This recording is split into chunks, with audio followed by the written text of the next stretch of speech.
Hi, and thank you for joining us today. You're listening to Radio Ear Network, and I'm your host, Julie Salant, and this is Motivation Addict on Society Bites Radio, social interaction for the mind and soul.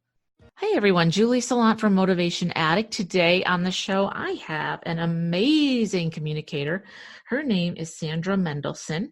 Sandra is a channel of consciousness via the animal world, an animal communicator, an author, a blogger, and a speaker. She brings forth and shares information and insights from the animal kingdom to assist humans in expanding their awareness of their own inner wisdom, multisensory gifts, and connection with all life.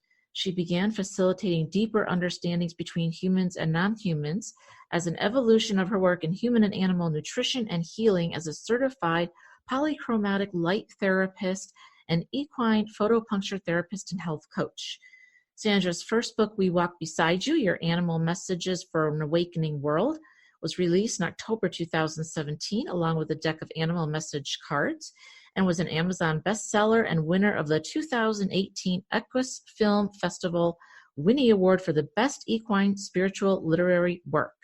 She has also completed her first and second children's book, The Secrets of the Animals in Your Amazing Neighborhood. I know that you're going to love this discussion when we talk about animal consciousness and how they speak to us and what misconceptions we have and how they can help us moving forward. So enjoy today's show with Sandra Mendelson.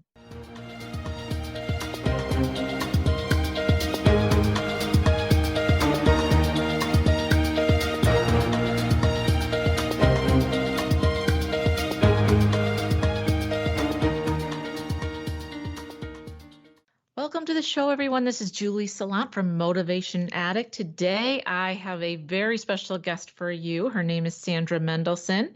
She is a channel of consciousness via the animal world, an animal communicator, author, blogger, and speaker, and she's amazing. We've spoken offline. I just love speaking with her. She's actually, her first book, We Walk Beside You, Animal Messages for an Awakening World, was released along with the deck of animal message cards under the same name, and it was an Amazon bestseller and winner of the 2018 Equus Film Festival Winnie Award for Best Equine Spiritual Literary Work. And she also has a children's book, The Secrets of the Animals in Your Amazing Neighborhood. Welcome to the show, Sandra. Thank you for being here.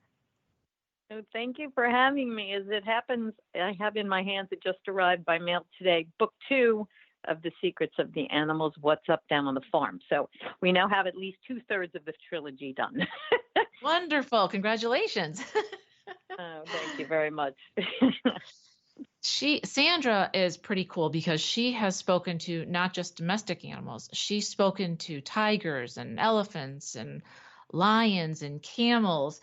You call yourself a channel of animal consciousness, yet you also do animal communication sessions. Can you explain to the audience what the difference is? Absolutely. We all, and a lot of people are realizing they can communicate with animals. It is a universal ability that we all have to receive information in various different ways through our 6 sensory abilities from animals. What happened first, ironically for me, was messages coming from animals that at first were in front of me, and then not at all. They were completely telepathic, and water buffalo and sacred cows in India.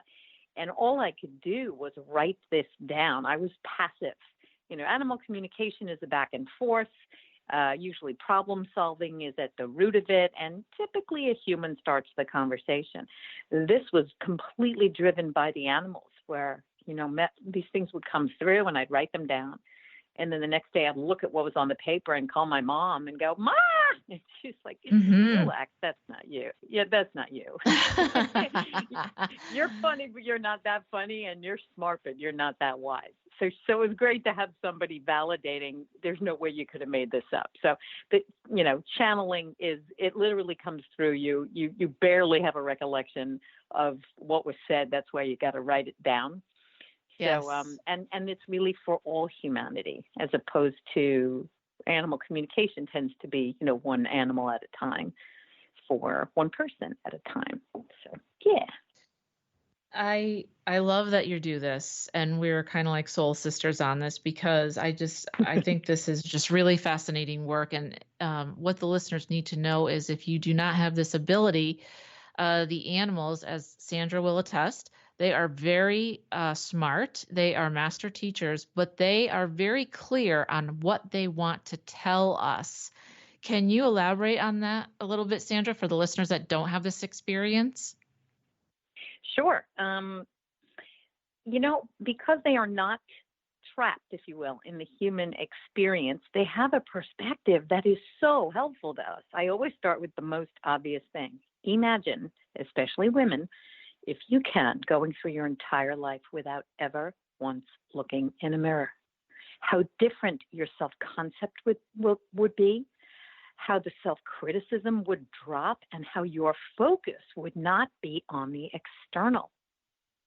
So if you just take that very one concept, you can understand why animals they see beyond the veil. They see beyond this form. It's irrelevant. Yes, we each came into these forms to learn lessons that you could really only learn in that form. As a skunk said, what he's learning as a skunk, next time he may be a walrus or a porpoise or whatever. So there are many, I could think of at least 10 things off the top of my head that makes the animal perspective so helpful for us. So in addition to not identifying with their bodies, they see this web of life that runs between all living things. Scientists like Lynn McTaggart call it the field or the grid. Only humans can't see this grid that connects all things. So if you could imagine taking an action or having a thought and seeing how it immediately ripples through the web and affects others, that would change you dramatically.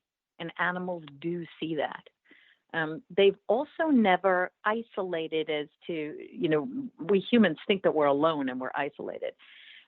So animals, in contrast, can give you their own personal experience, but they are forever and always connected to all of their kind and all other living things. So if they are, and I say this with like a big, disclaimer, if they are evolved enough, one can speak for all. Really important point for everybody to know. Not all of anybody is the same. You're going to get a bunch of animals that are going to run by you and have nothing to do with you. And then there are others that, as they've told me, are, headlining this effort, partnering with humans, coming out, stepping forward, showing us by example what they want us to know about. You see these odd animal friendships, for example, between a lion and a deer, and it's not pregnancy or oxytocin that causes that. And they're trying to show us that you can love and care for anyone you choose, that choice overrides instinct, no matter how long that instinct has been there and how strong it is. But again, remember, they're all at different levels of consciousness. Each one is a soul on its own unique path. So I could go on and on, but I'll talk your ear off. No, I love that. And yes. I believe that. We believe that we're all one, but why can't humans see that, do you think? And animals can? I keep asking the animals, like the horses, who are just so incredible, how can we be more like horses? And they're like, the question is not for you to be like us, to come into form as a human, quote, the skunk.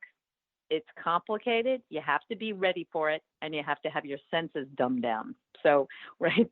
But to be human means we have the ability, if our intention is high, to create reality that benefits all. So maybe we don't have that relationship where we can just hop in and out of our bodies so easily, like geckos have told me they do, and elephants and horses. It is not a size thing. We humans have a much denser 3D form, and so we believe what we see. So we're like, oh, I can't leave my body. But you know what? To accept that we are here learning what you can only learn as a human, and that our soul chose this. I'm here in my little personality, you're there in yours, and with all of our stuff, and we're working that through. So the idea is all the animals keep coming through with information on how we can be more like ourselves, to step away from the media and the mass messaging and the programming, and to get out in nature and listen to our Yes. heart, I have to tell you Those that messages.